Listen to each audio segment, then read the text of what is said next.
Hello，大家好。不少花友关心水培蝴蝶兰能不能开花，就算能开花，是不是花很少？还有长了花剑之后如何照顾？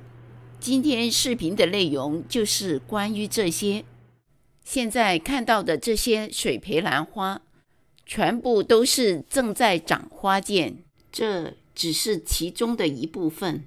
长了花剑之后，一般就是避免搬来搬去，免得一不小心把花剑折断了。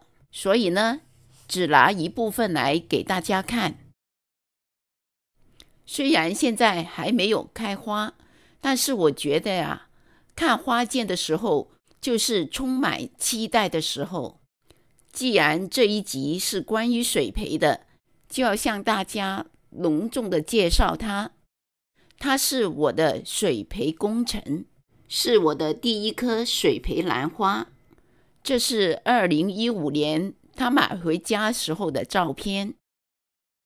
它每一年都有复花，今年呢，它整个夏天都在开花，开了差不多有5-6个月的时间。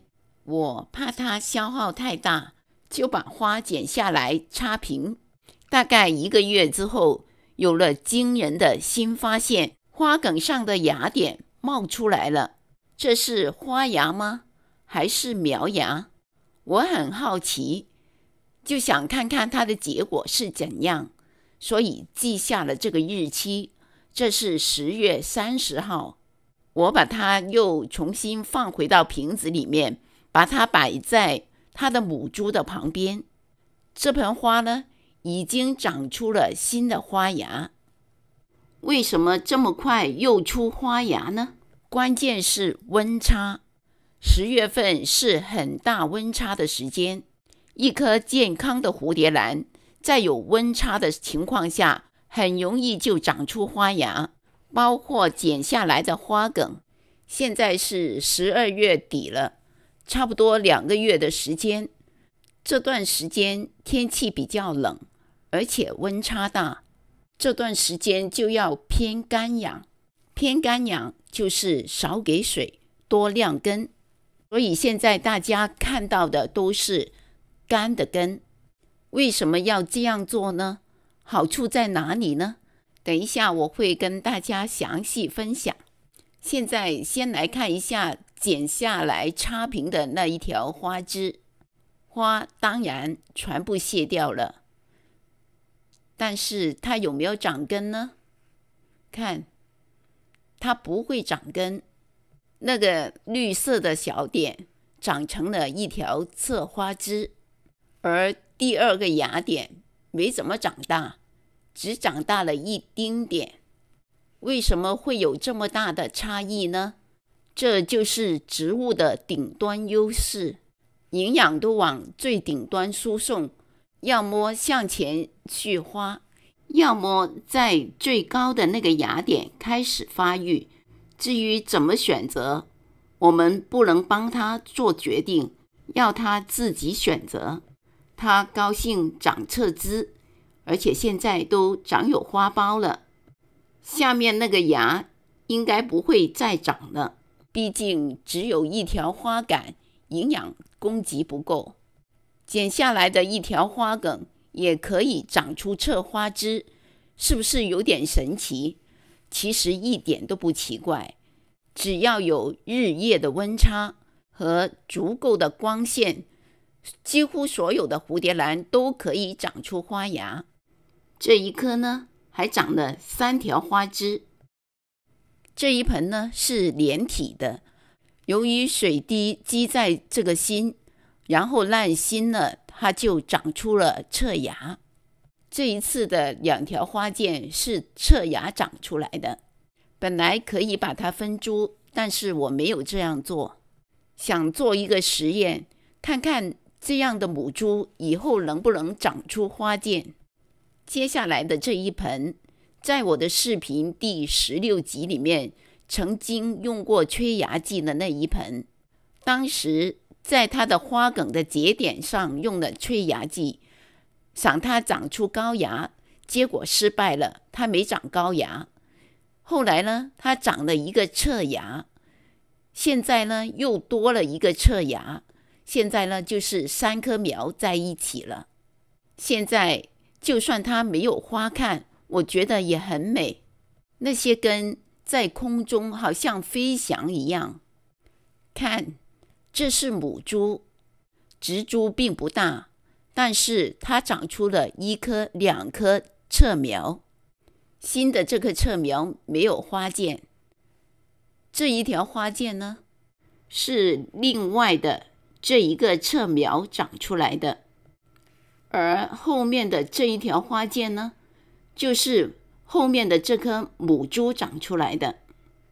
接下来的这一盆呢，就是在我的视频第87集砍头繁殖的那2个头，2颗种在同一个瓶子里面，长了好多的根，也长了花剑了。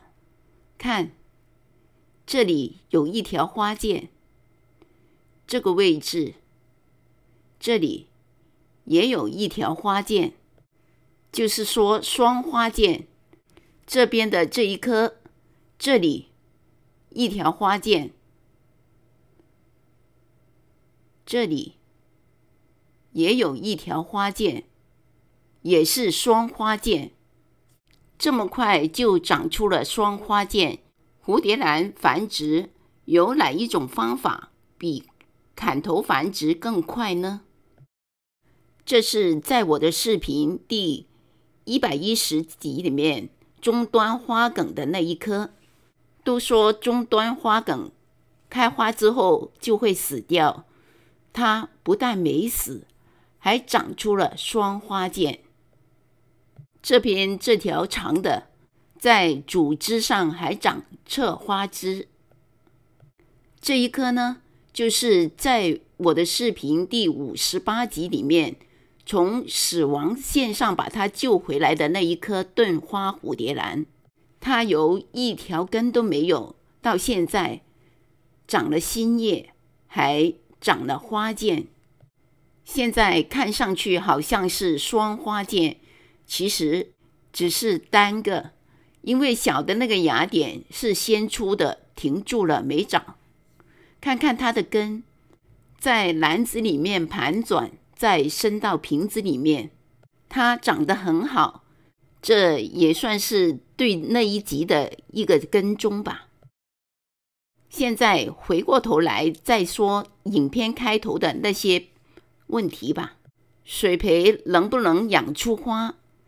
开的花会不会很少？看到这，相信你已经有答案了。这里本来还有另外的一条花枝，它往里面长，我想把它的方向改过来，结果一掰就断了，要不就成了3花梗呢。现在来说一下长了花芽之后我是怎么样照顾的吧。第一，就是要偏干养。偏干养有4大好处。好处1，减少或者是避免烂根。因为冬天温度低，兰根泡在水里很容易烂，经常晾根就可以避免这种情况。而且会衍生到第2个好处，刺激到它长出更多的根来。植物有自我求生的本能，它会长出更多的根来，设法吸取水分。好处3，刺激它长出新的花芽。有大的温差，温度又比较低，水又少，它就有生命的危机感，就会花芽分化，想赶快开花来延续它的物种。如果还没有长花芽的，这个时候就会长出新的花芽。好处4，如果已经有花芽的，它会继续的长多个花芽。所以我这些兰花很多都不止一条花梗。现在来说养护的第2点，就是要给它充足的光照。这也是蝴蝶兰长花剑的必要条件。长出的花剑呢，也会更好、更挺。将来开出的花也会颜色更鲜艳。还有，如果是香的蝴蝶兰，阳光足够的话，开出来的花会更香。第3个养护重点就是要有营养，要施肥，大概2周的时间给它泡1次肥水，只泡半个小时。肥水用什么原料、比例，可以参考我的视频第54集。还有，我会很经常的给它喷施叶面肥，没有固定什么时间，就是这一种，很方便，每周喷1-2次都无所谓。喷叶面肥的好处是不伤根。接下来是跟大家分享如何偏干养。现在这些兰根已经干了，我会用这种喷雾把所有的兰根喷湿，喷到盆底大概有差不多半厘米到1厘米的水分。等所有的水分都吸干了，再重复这个动作。光照方面，我这里的自然光不太够，所以呢，我用植物生长灯给它补光，每天12个小时。以上就是我水培兰花的经验分享。养兰花并没有一个统一的标准，而且每个人家里的环境还有养护的习惯不一样。欢迎留言，我们大家来交流，分享经验。祝大家养的兰花越来越好。